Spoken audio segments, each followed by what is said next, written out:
तो hello friends, कैसे हैं आप सभी लोग। आशा करता हूं कि आप सभी लोग ठीक ही होंगे। फ्रेंड्स, आज हम पढ़ेंगे 23 सितंबर 2024 का करंट अफेयर। फ्रेंड्स, ये ऑल एग्जाम के लिए very very most important current affair friends.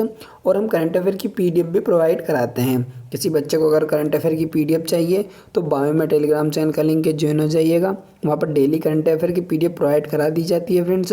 Topic से रिलेटेड कुछ भी डाउट हो आपको तो कमेंट सेक्शन बोल दिएगा, या किसी और टॉपिक पर भी वीडियो चाहिए तो कमेंट सेक्शन बोलिएगा, हम लेकर के जरूर आएंगे फ्रेंड्स।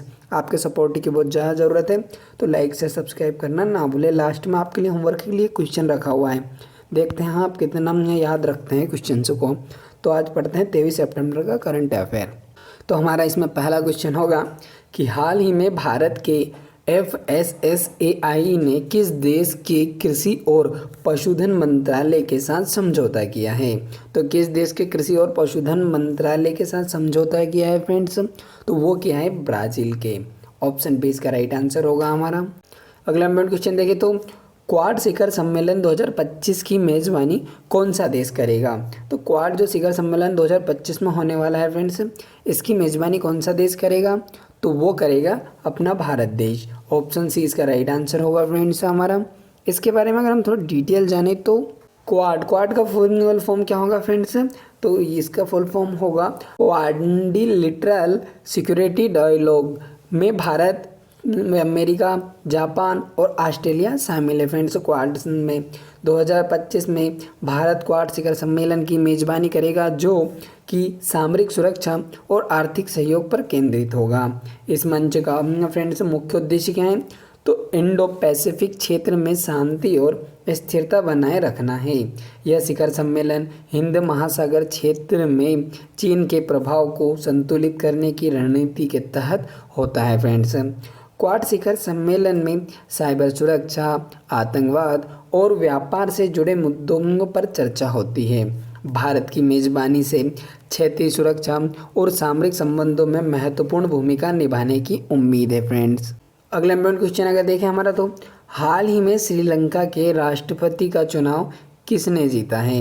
तो श्रीलंका में अभी करंटली में राष्ट्रपति का फ्रेंड सिलेक्शन हुआ था, उस सिलेक्शन में किसने जीत प्राप्त की है, तो इसका राइट आंसर हमारा होगा, वो होगा अनुरा कुमार दिसानायके। अनुरा कुमार दिसानायके, ऑप्शन बी इसका राइट आंसर होगा फ्रेंड्स हमारा। इसके बारे में अगर हम डिटेल जाने तो अनुरा कुमार दिसानायके ने श्रीलंका के राष्ट्रपति का चुनाव 2024 में जीत हासिल की है। उसका मुख्य एजेंडा श्रीलंका की आर्थिक चुनौतियों को हल करना है फ्रेंड्स। श्रीलंका हाल के वर्षों में गंभीर आर्थिक संकट से गुजर रहा है, जिसमें विदेशी मुद्रा भंडार की कमी और कर्ज संकट प्रमुख मुद्दे हैं फ्रेंड्स। दिसानायके की जीत से श्रीलंका में एक नई राजनीतिक दिशा की संभावना देखी जा रही है।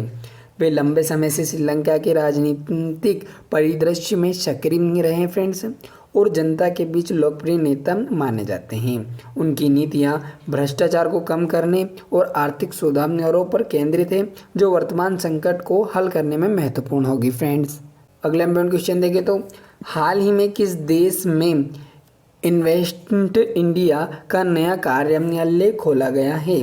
तो किस देश में इन्वेस्ट इंडिया का नया कार्यालय खोला गया है फ्रेंड्स, तो इसका राइट आंसर क्या होगा हमारा, तो इसका राइट आंसर होगा सिंगापुर में। ऑप्शन बी इसका राइट आंसर होगा हमारा। इसके बारे में अगर हम थोड़ा डिटेल जाने तो इन्वेस्ट इंडिया भारत की सरकारी एजेंसी है जो निवेश को प्रोत्साहित करती है। सिंगापुर में कार्यालय खोलने का मुख्य उद्देश्य सिंगापुर के निवेशकों को भारत में निवेश के अधिक अवसर प्रदान करना है। सिंगापुर भारत के लिए एक प्रमुख विदेशी निवेश स्रोत है फ्रेंड्स। इन्वेस्ट इंडिया भारतीय स्टार्टअप्स और व्यापारिक परियोजनाओं में वैश्विक निवेशकों को शामिल करने के लिए काम करती है। सिंगापुर कार्यालय से दक्षिण पूर्व एशिया के अन्य देशों के निवेशकों तक भी पहुंच बन सकेगी। यह कदम भारत की वैश्विक निवेश नीति को मजबूत करेगा और देश में FDI मतलब प्रत्यक्ष विदेशी निवेश को बढ़ावा देगा फ्रेंड्स। अगला क्वेश्चन देखें तो हम हाल ही में किस देश के राष्ट्रपति ने नई सरकार बनने की घोषणा की है। तो किस देश के राष्ट्रपति ने नई सरकार बनने की घोषणा की है, मतलब बनाई है उन्होंने नई सरकार अभी करंटली में फ्रेंड्स। तो किस देश ने? तो इसका राइट आंसर हमारा होगा ऑप्शन ए, फ्रांस ने की है फ्रेंड्स। ऑप्शन ए इसका राइट आंसर होगा हमारा। इसके बारे में थोड़ा डिटेल जाने तो फ्रांस के राष्ट्रपति ने हाल ही में नई सरकार बनाने की घोषणा की है। यह निर्णय फ्रांस के आंतरिक राजनीतिक अस्थिरता के चलते लिया गया है।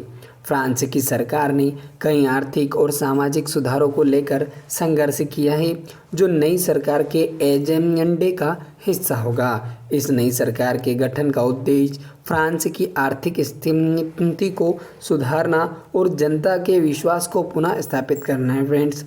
फ्रांस यूरोप का प्रमुख देश है और इसकी राजनीतिक स्थिरता का प्रभाव यूरोपियन यूनियन पर भी पड़ता है। नई सरकार के तहत सामाजिक सुरक्षा, पर्यावरण और सुरक्षा नीति पर विशेष ध्यान दिए जाने की संभावना है फ्रेंड्स।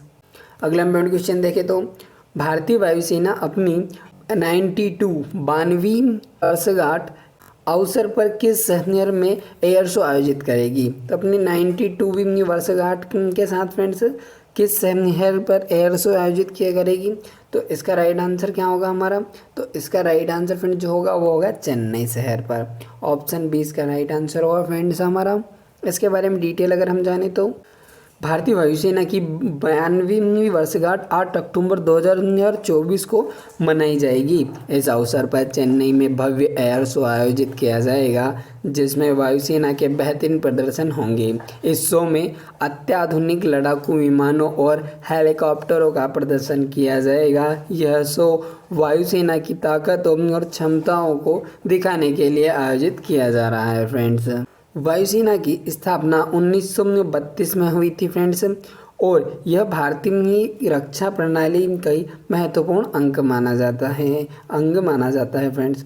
इस आयोजन में देश भर से युवाओं को वायुसेना में शामिल होने के लिए प्रेरित किया जाएगा। अगला इम्पोर्टेंट क्वेश्चन देखें तो अगर हम हाल ही में 19वीं भारत ऑस्ट्रेलिया संयुक्त मंत्री स्तरीय आयोग की बैठक में भारत का प्रतिनिधित्व किसने किया?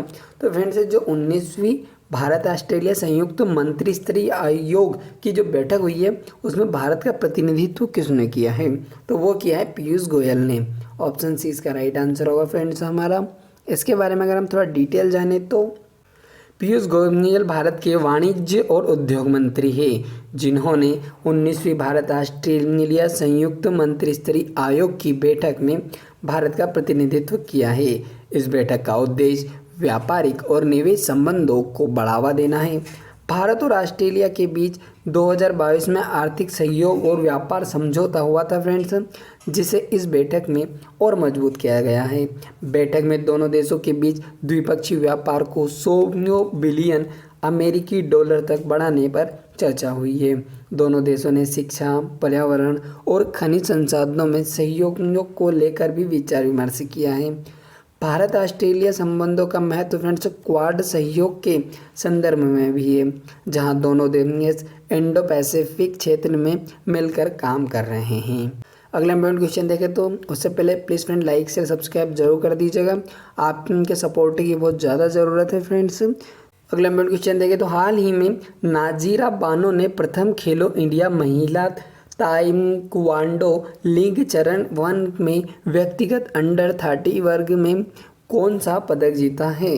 तो वो जीता है फ्रेंड्स कौन सा पदक? वो जीता है स्वर्ण पदक। ऑप्शन ए इसका राइट आंसर होगा हमारा। तो फ्रेंड्स अगला क्वेश्चन होगा कि हाल ही में विश्व गेंडा दिवस कब मनाया गया है? तो विश्व गेंडा दिवस कब मनाया गया करंटली में? तो वो मनाया गया है फ्रेंड्स 22 सितंबर को। ऑप्शन सी इसका राइट आंसर होगा फ्रेंड्स हमारा। इसके बारे में थोड़ा डिटेल जाने तो हम विश्व गेंडा दिवस हर साल 22 सितंबर को गेंडों के संरक्षण के प्रति जागरूकता फैलाने के लिए मनाया जाता है।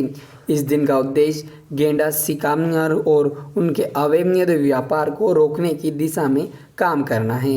विश्व भर में गेंडों की 5 प्रमुख प्रजातियां पाई जाती है फ्रेंड्स, जिनमें भारतीय गेंडा भी शामिल है। भारत में असम के काजीरंगा राष्ट्रीय उद्यान में एक सींग वाला गेंडा भारत गेंडों का प्रमुख रूप में पाया जाता है भारतीय फ्रेंड्स। गेंडा दिवस पर संरक्षण के प्रयासों को गति देने के लिए विभिन्न कार्यक्रमों का आयोजन किया जाता है। गेंडों के अस्तित्व को खतरे में डालने वाली प्रमुख चुनौतियों में शिकार और उनके प्राकृतिक आवास की कमी शामिल है फ्रेंड्स। अगला इम्पोर्टेंट क्वेश्चन अगर हम देखें तो हमारा हाल ही में जॉर्जिया में गामा इंटरनेशनल फाइटिंग चैंपियनशिप में मिक्स्ड मार्शल आर्ट्स लड़ाई जीतने वाले पहले भारतीय पहलवान कौन बने हैं? इसका राइट आंसर हमारा होगा संग्राम सिंह। ऑप्शन बी इसका राइट आंसर होगा फ्रेंड्स हमारा। इसके बारे में थोड़ा डिटेल अगर हम जाने तो संग्राम सिंह ने हाल ही में जॉर्जिया में गामा इंटरनेशनल फाइटिंग चैंपियनशिप में भारत का पहला खिताब जीता है। संग्राम सिंह एक पेशेवर पहलवान और मिक्स्ड मार्शल आर्ट्स के विशेषज्ञ हैं। एक फुल कॉन्टैक्ट खेल है जिसमें कुश्ती, जूडो, कराटे और मुक्केबाजी के मिश्रण का उपयोग होता है। यह जीत भारतीय खिलाड़ियों के लिए एक प्रेरणादायक घटना है फ्रेंड्स और देश में MMA की लोकप्रियता को बढ़ावा देगी। संग्राम सिंह की इस जीत ने उन्हें अंतर्राष्ट्रीय मंच पर फ्रेंड्स भारतीय खेल में पहचान दिलाई और MMA की बढ़ती लोकप्रियता को देखते हुए भारत में भी कई युवा खिलाड़ी इस खेल की ओर आकर्षित हो रहे हैं फ्रेंड्स। अगला इम्पोर्टेंट क्वेश्चन देखें तो हाल ही में भारत और ओमान देश की वायुसेना ने कौन सा युद्ध अभ्यास सफलतापूर्वक पूरा किया है फ्रेंड्स? तो फ्रेंड्स भारत और ओमान देश की वायुसेना ने कौन सा युद्ध अभ्यास सफलतापूर्वक अभी करंटली में पूरा किया है? तो वो किया है friends eastern bridge 7। Option C इसका राइट आंसर होगा फ्रेंड्स प्रमुख युद्ध अभ्यास की वीडियो भी मैं आपके लिए बना चुका हूँ। उसका लिंक मैं यहाँ पर आई बटन में दे दूँगा, यहाँ पर शो कर देगा। आप इसे टैप करेगा तो जा सकते हैं युद्ध अभ्यास में या एंड स्क्रीन में मिल जाएगा। तो इसके बारे में डिटेल देखें तो हम ईस्टर्न ब्रिज 7 भारत और ओमान की वायुसेना के बीच द्विपक्षीय युद्ध अभ्यास है। इस युद्ध अभ्यास का उद्देश्य दोनों देशों की वायुसेना के बीच सामरिक और तकनीक सहयोग को बढ़ाना है। यह अभ्यास ओमान में 2024 में आयोजित किया गया है, जहां भारतीय वायुसेना ने अपने लड़ाकू विमानों के साथ भाग लिया। इस अभ्यास के माध्यम से भारतीय वायुसेना ने विभिन्न युद्ध रणनीतियों और तकनीकों का आदान प्रदान किया है। भारत और ओमान के बीच रक्षा संबंध काफ़ी प्राचीन है फ्रेंड्स और यह अभ्यास उन्हें और मजबूत करता है। ईस्टर्न ब्रिज अभ्यास से भारत की वायुसेना की तैयारियों और कौशल में वृद्धि होती है, जो क्षेत्रीय स्थिरता के लिए महत्वपूर्ण मानी जाती है फ्रेंड्स। इम्पोर्टेंट क्वेश्चन देखें तो हाल ही में अमेरिका ने चोरी या तस्करी की गई कितनी प्राचीन वस्तुएं भारत को लौटाने का फैसला किया है? तो वो किया है फ्रेंड्स 297 का 297 वस्तुएं लौटाने का फैसला किया है अमेरिका ने हाल ही में। अगला इम्पोर्टेंट क्वेश्चन देखें तो हाल ही में केंद्र सरकार ने एस रामचंद्र राव को किस उच्च न्यायालय का मुख्य न्यायाधीश नियुक्त किया है? तो किस उच्च न्यायालय का मुख्य न्यायाधीश नियुक्त किया है? तो झारखंड का उच्च न्यायालय का। ऑप्शन सी इसका राइट आंसर होगा फ्रेंड्स हमारा। इसके बारे में थोड़ा डिटेल जाने तो हम एस रामचंद्र राव को हाल ही में झारखंड उच्च न्यायालय का मुख्य न्यायाधीश नियुक्त किया गया है। झारखंड उच्च न्यायालय की स्थापना 2000 में हुई थी फ्रेंड्स, सन 2000 में, जब झारखंड राज्य का गठन हुआ था। एस रामचंद्र राव इससे पहले अन्य उच्च न्यायालयों में न्यायाधीश के रूप में कार्य कर चुके हैं। उनका मुख्य उद्देश्य न्यायपालिका में पारदर्शिता और न्याय की तेजी से सेवा सुनिश्चित करना है। झारखंड उच्च न्यायालय के मुख्य न्यायाधीश के रूप में उनकी नियुक्ति से राज्य की न्यायिक प्रणाली को सुधारने की दिशा में नए कदम उठाए जाने की संभावना है। फ्रेंड्स उच्च न्यायालय के मुख्य न्यायाधीश का पद भारतीय न्यायिक प्रणाली में सर्वोच्च सम्मानित पदों में से एक होता है। तो हेलो फ्रेंड्स, अब आपके लिए क्वेश्चन ऑफ द डे है। इसका आंसर आप हमें कमेंट सेक्शन में जरूर दीजिएगा फ्रेंड्स। अगर ईमानदारी से सच में किसी वैकेंसी की तैयारी कर रहे हैं तो कमेंट सेक्शन में इसका आंसर जरूर दीजिएगा। टॉपिक से रिलेटेड आपको कुछ भी डाउट हो, कुछ भी सजेशन हो फ्रेंड्स, तो कमेंट सेक्शन बोल दीजिए। कोई और टॉपिक पर वीडियो चाहिए तो भी बोल दीजिएगा, हम लेकर के जरूर आएंगे। तो लाइक शेयर सब्सक्राइब करना ना भूलें। मिलते हैं अगली वीडियो में, तब तक के लिए bye, take care, see you.